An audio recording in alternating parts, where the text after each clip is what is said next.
Hi there, most welcome to my channel.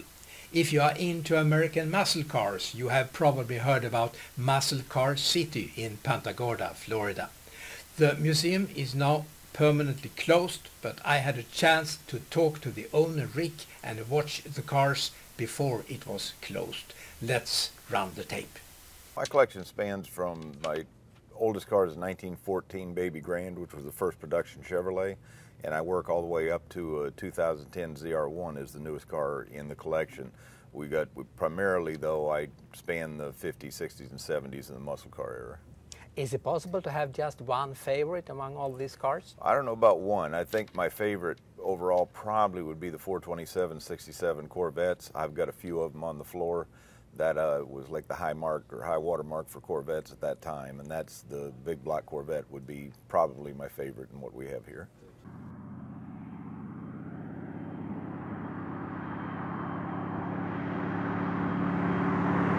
Well, Rick, this is a very iconic car. Could you explain why?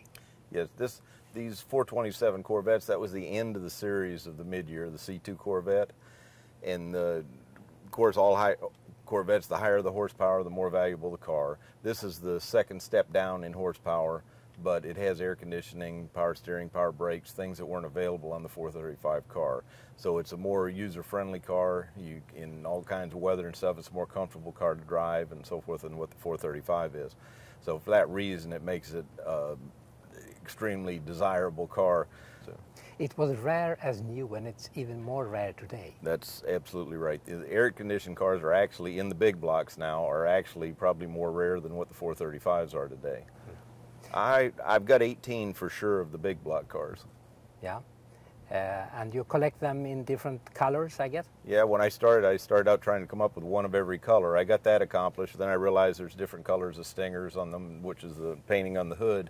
And I gave up before I tried to get all of those put together. So a whole new car in 1970. The Rally Sport, if you look at the front end of the car, it has a split bumper set up where the grille hangs out between them. The regular car, the bumper went all the way across, and those parking lights or running lights on the front, that's only a Rally Sport option. So that's the biggest, easiest way to tell them apart. And I understand people really loved this car when it came. They did. There was a love-hate relationship with this car because the people that loved the 67 through 69 didn't want to give up that body, and so the people that love it, the people that didn't still like the old ones. So it was a love-hate relationship, the only way I know to say it. Yeah. And you say it was at least lightning fast. They were very fast. They went in 1970, they went from a 302, 290 horsepower engine to this engine was a 350, 270 horsepower.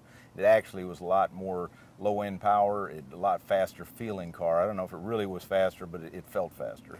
The average buyer's a young male that had graduated high school and had a first good job, or a man coming back from the service, but basically you're a young American in the age 18 to 25 group. And mostly male buyers for the Z28s because they were a performance car. They weren't, the ladies usually wanted the air conditioning and the smoother driving cars and automatics and stuff like that, and these cars really didn't provide that at that time. No air condition, but more speed. That's right, that's right. The 53, they made 300 units in 1953. They were six-cylinder cars in 53, 4 in the beginning of 55. At that point, they put the V8 in the car, and the car started coming into its own because it had a little more power and it was more fun to drive. C1 cars ran until 1962. At that point, the 63 split window and the convertible, they made them both in a hardtop and a convertible in those years. That car stayed popular through 1967. We hit some of my favorite cars. I grew up with that era of car, and the 67 427s are, to me, the most exciting cars that have been built. It was a fun time for it, and probably a high water mark in Corvette. Then in 1968, they did a complete new body change, and that was a very popular look. Everybody liked it. It was a stylish look, but the cars kept losing a little bit of power as time went on, and let's face it, Corvette's power, if you don't have it, it's not quite as exciting. So by the end of the 80s, they kind of wore their welcome out, and they had to do something different, which is where they come into the C4 car in the 1984 model, and that carried it through the 96.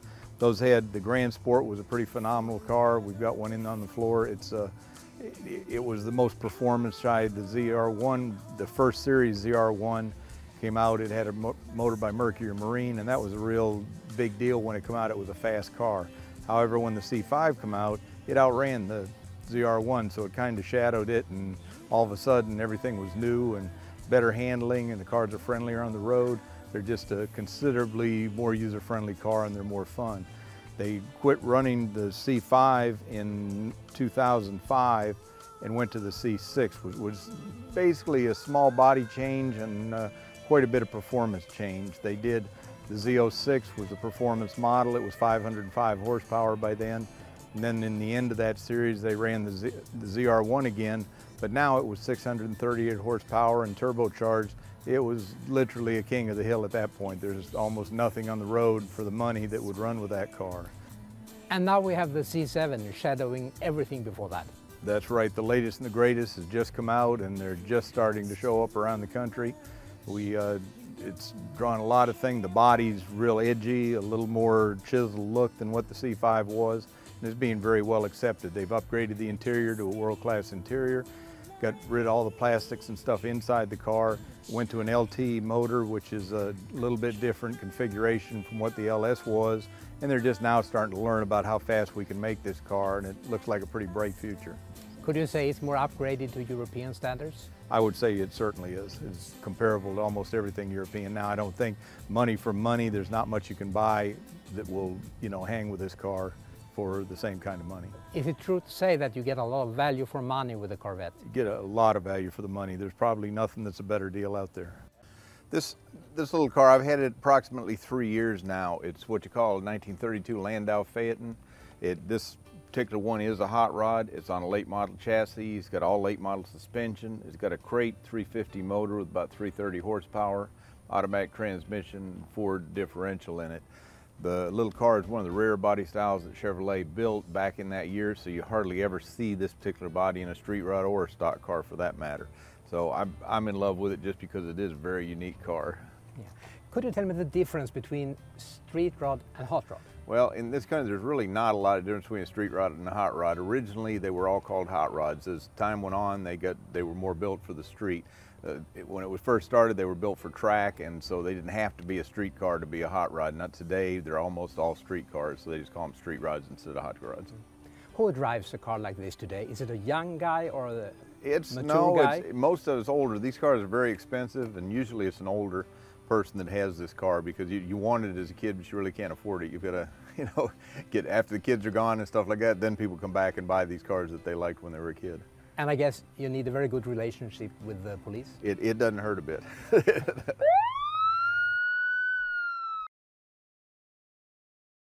Thanks for visiting my channel. I hope you enjoyed Rick and his muscle cars. You can find more of my production on YouTube on this address down here.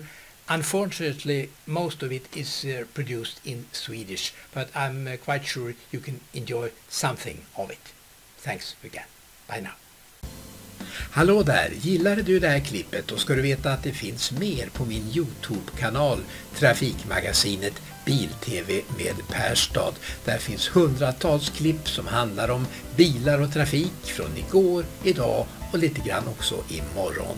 Och där laddar jag upp nya klipp varje dag i veckan och adressen är alltså Trafikmagasinet Bil-TV med Perstad. Och du, hör gärna av dig med tips och idéer, det uppskattar jag.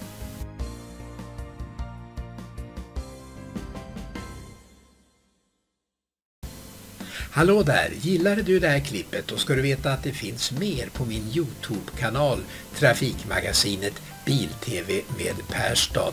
Där finns hundratals klipp som handlar om bilar och trafik från igår, idag och lite grann också imorgon. Och där laddar jag upp nya klipp varje dag i veckan och adressen är alltså Trafikmagasinet Bil-TV med Perstad. Och du, hör gärna av dig med tips och idéer, det uppskattar jag.